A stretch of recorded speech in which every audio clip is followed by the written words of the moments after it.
Well, thank you so much, Karen, for joining me here this afternoon. Lovely gray, wet weather here in Central Florida. Actually, kind of feels like probably where you are at right now. So, can you give us an introduction of who you are, what part of the country are you coming from, and who you are a part of? Absolutely. So delighted to chat with you today, share a little bit about what we're doing and how we've intersected in the past. Yeah. So I'm Karen Frost. I lead economic development and innovation for the Water Council. The Water Council is a nonprofit that's focused on economic development, innovation, and water stewardship. So the three of those things converging and the intersections between them. We're based in Milwaukee, Wisconsin, but we do work all over the US and globally, and we have members all over the United States and globally. So we are truly a globally connected organization and work with great companies like you from all over. Fantastic. Fantastic. And the COVID effect, right? It feels like we've known each other for decades, and but yet we can't remember anything that happened last week. When did we become part of Brew 2.0? When did we first meet, and then when did we become part of Brew 2.0? I think it was pre-COVID, wasn't it? It was it. I don't know that it was pre, I think it was during, because in 2019, 2020, we pivoted our program to be kind of a traditional accelerator to that post-accelerator model. So working with companies that were market ready instead of those that were earlier. And I think you guys were part of the first cohort of Yeah. Brew 2.0. So working with more mature water technology startups. So we were kind of busy reformatting and trying to pivot during the pandemic, and also talking with founders and saying, well, so what's next for you after you participate in these various, Yeah. accelerator programs? And we said, I think there's something here that we can address the needs of later stage startup companies. So that was, I think we got to know one another during that point, and you were part of the first cohort of Brew 2. Mm-hmm. Yeah, and if my memory serves me correctly, we got a chance to get together once again at the WEFTech event post-COVID. So 2021 in Chicago, when Brew 2.0 and the Water Council had a whole pavilion there. And that's what I recall, because I was just at WEFTech just a few months ago. But I was like, yeah, I know that we've done Brew 2.0 before COVID, I think, but that's what I recollect was that meeting there, and just that was an exceptional pavilion, because it really got everybody thinking about, what about the little guys? What are these guys really doing out here that's innovation that we could take to market, right?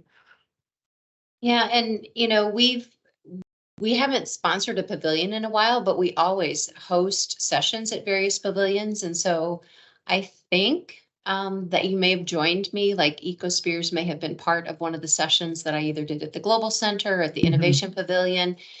But, it's always our goal when we're at WEFTech, like for the Water Council, that we're bringing the spotlight to our companies and the problems that they're solving, because it's not about us, it's about the network and showcasing our companies for the problem solving that they're doing. So I always keep that in mind when we're submitting proposals to WEF to say, this is a topic that we want to talk about, and we're going to bring entrepreneurs on stage with us to talk, to showcase that work and those successes. So, yeah.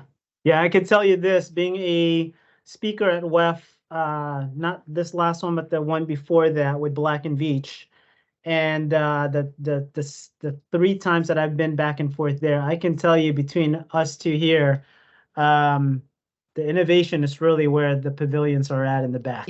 There's a lot of the same all around, but when you actually focus on the back area there on that one side, that's where you find a lot of innovation. So yeah, no, looking to do more, to see more of that actually happening in the water industry.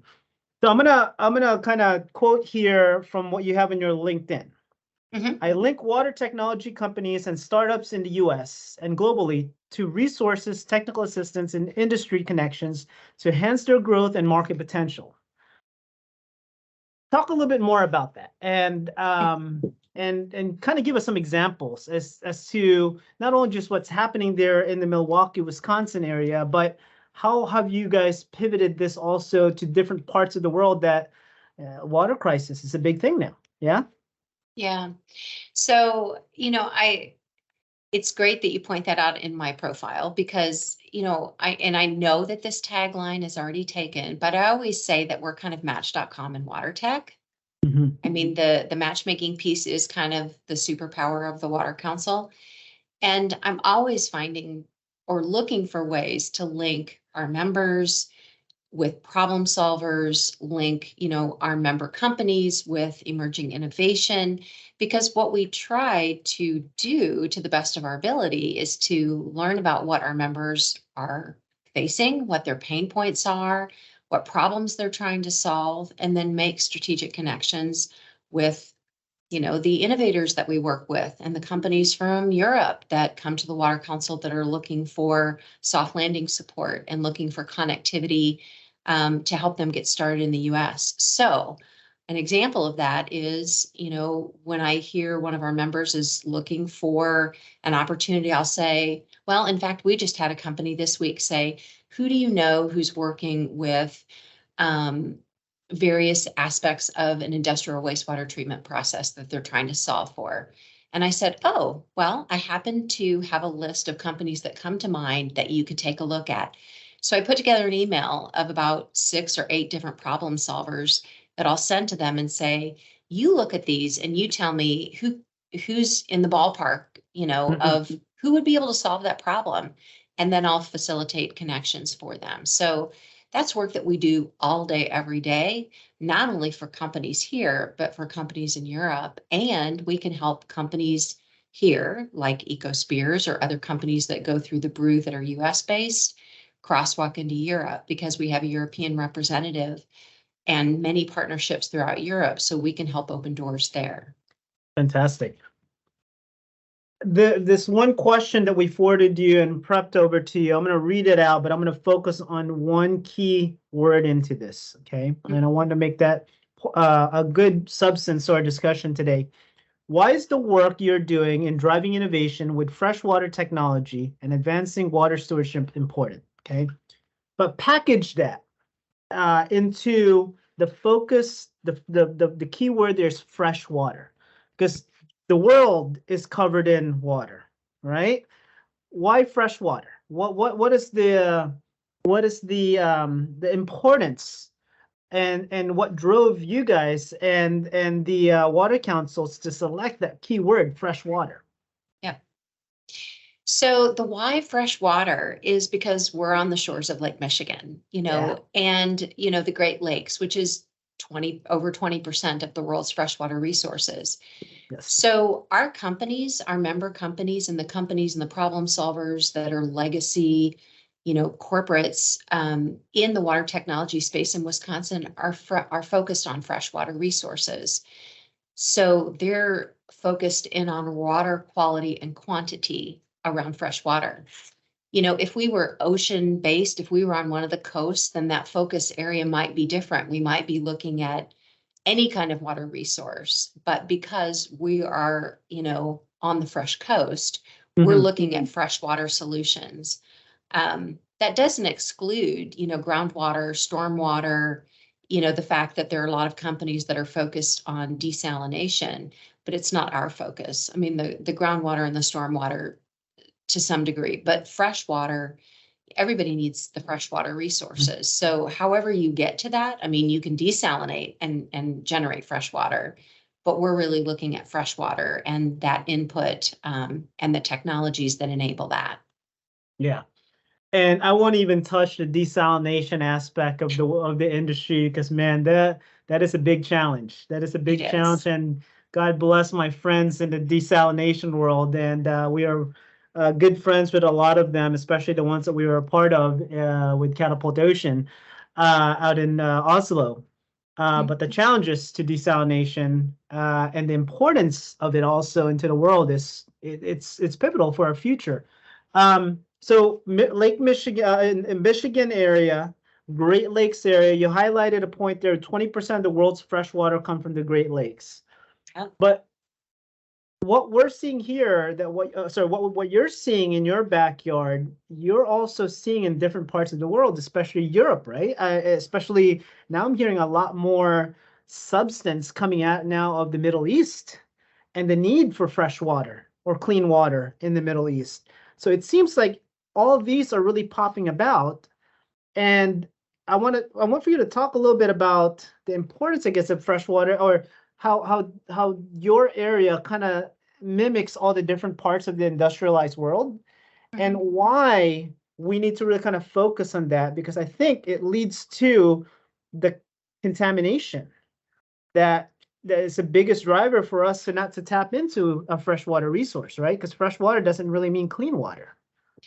That is a great point. And, I was going to say, fresh water is, you have to look at it as what is it fit for purpose for, right? Because are those freshwater resources do those need to be high purity?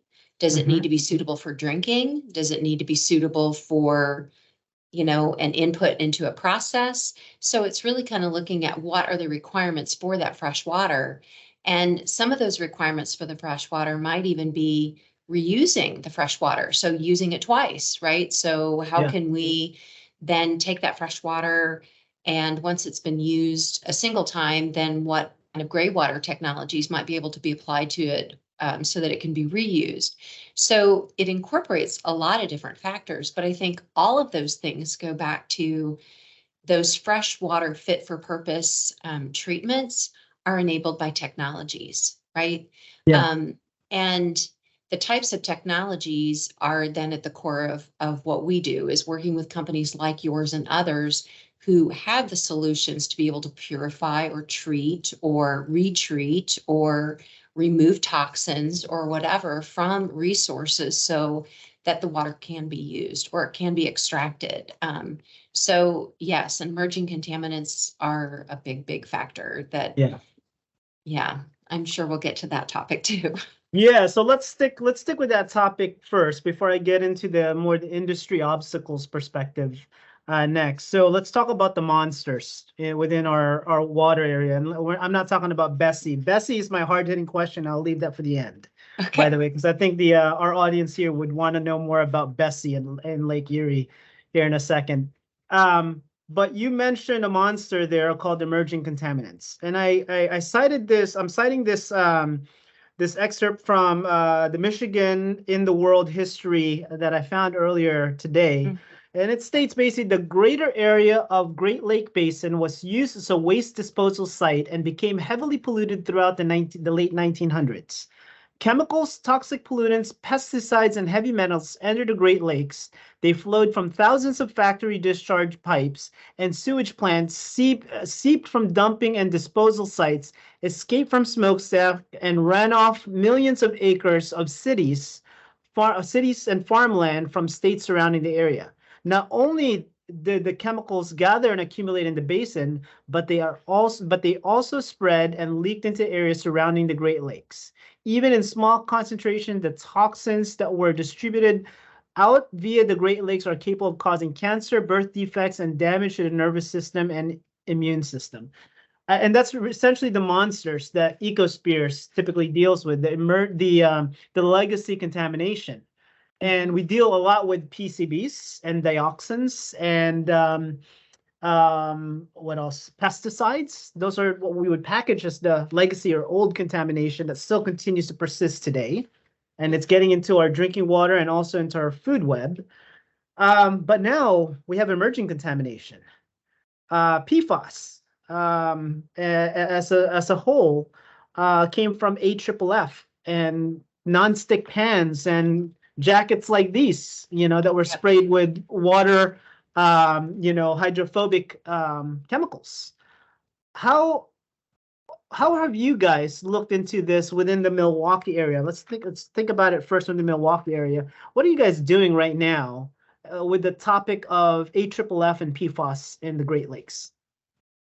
So for AFFF specifically, I can't really say. I mean, what I do know is that there are pockets of activity going on around the state that are looking to, deploy proof of concept or different technologies to address PFAS contamination. Now, the source of that PFAS is up for grabs, right? Whether there's a responsible party or a source that they know is a contributing factor to it. I had just seen an article that there's a drinking water utility in Wisconsin that is kind of one of the first of drinking water utilities to deploy PFAS remediation technology because they had to. It was essential for them to be able to deliver clean drinking water. So that's one example that I know of. Another is an airport just to the west of Milwaukee that has had, legacy contamination or some kind of contamination from firefighting foam. And so they've actually been doing some proof of concept, or not proof of concept, I would say pilot testing in soil and groundwater with a couple of treatment technologies to address PFAS. But it's going to become far more widespread. I mean, I think PFAS is one of those issues that it's everywhere. I mean, it's already everywhere. I think the general public is just starting to have realization, and it's becoming common language with, the general populace to say it's, PFAS is a big, big problem. And I don't think there's an area anywhere that isn't impacted by it. And is, I think the thing that will drive action is, necessity or regulation. I would actually contribute to that also, the general public, because in the advent of social media, for one, I've always said this, that PFAS as a whole is going to be bigger than any legacy contamination combined. And the reason why I think we are going to be better off now than we were with PCBs and dioxins and DDT in the past is because it's now, it can now be part of the kitchen table conversation, right? As to where PFAS, so PCBs back in the days, it's only if you were in the industry or if your community was impacted, you talked about it, right? And here we are, 50 years later, and we're still dealing with it. And, sadly for PFAS, it's going to be a harder contaminant to deal with. We're seeing that in our studies, but at least action is being taken, I think, faster, because the regular people out there, the common U.S. citizen or global citizens, are now basically asking, what about PFAS? What about our water? What about our own health and our future generations' health? So that's the one, I would say, positive thing that we could say to date when it comes down to the world is now communication is a big component now to remediation and cleanup. Exactly. And I think it's the educating and not alarming. I mean, it's a big topic, and I think it does incite a strong response. But I think there's that balance of educating and informing and not, trying to scare people off. I mean, So and you deal a lot with the regulatory in the cities and whatnot. What if I'm a new company, if I'm a new founder with innovation or technology or just a new approach really that can help out freshwater needs, what is the best way that you recommend outside of linking up with the Water Council, right? That we can do together to better our future? So we don't directly get involved in regulatory conversations. However, we do consistently link innovators to the regulatory community, because I think the earlier you can have conversations with the EPA, in the case of Wisconsin, it's the Department of Natural Resources, or someone that is an advisor who can act in an advisory capacity to help navigate that regulatory landscape. That's where I think our matchmaking, comes back into play, is helping to link innovators to those that can be helpful in that regulatory journey. Because, some some innovation is going to face higher regulatory obstacles, and water technology in general faces, regulatory requirements. And we understand that because we want it to be safe and effective and that it's validated in terms of performance. So, like I said, we try and make it an objective to make sure that you or whoever else can get the right connections to the right people to at least have those conversations early, Right. to avoid any issues in deploying or testing or piloting or whatever. Yeah, because the one thing that we have to be in sync as a startup or as an emerging business, a growth scale business, and an industry is the timing of which you can sell to which they can buy. Because if Yes. those are off, you'll see more companies die before true innovations, even if they have the true innovation that could solve the world's water problem. If they miss the timing to present and to buy without because they don't have the proper resources and the proper connections, that is a big misstep that one can take. So talk to us a little bit about the Brew 2.0. You guys have something coming up here in 2024, correct? We do. So just like the program you participated in, Brew 2.0 is open for applications for 2024. And again, we're looking for late stage in market water technologies from anywhere in the world. The only area, like I said earlier, that we really don't get involved with is desalination. So if somebody has an advanced membrane or some component to desalination that can be applied to brackish water, some industrial water treatment, then that's fine. But otherwise, digital, SaaS, sensors, devices, complete package solutions like yours or systems, those are all fair game for applications to Brew, and we're taking those now through just after the new year. Fantastic. So the deadline is right after the new year. Shall we say January at this point in January time? 7th. Yep. January 7th. Okay, wow, that's right after the new year. So everybody, so I have a few companies that actually need to basically reach out to you because they're part of our Rally social enterprise accelerator program right here in Orlando, Winter Park area. So I'm going to pass this along. And then what I want to say, what are you guys really looking for, that if you had the magic wand to basically say, I wish somebody can solve this problem right now here in Wisconsin, what would that be? I don't have a specific wish list. What I wish is for companies that are eager to learn, that are willing to really dive into the program and leverage it to its fullest extent.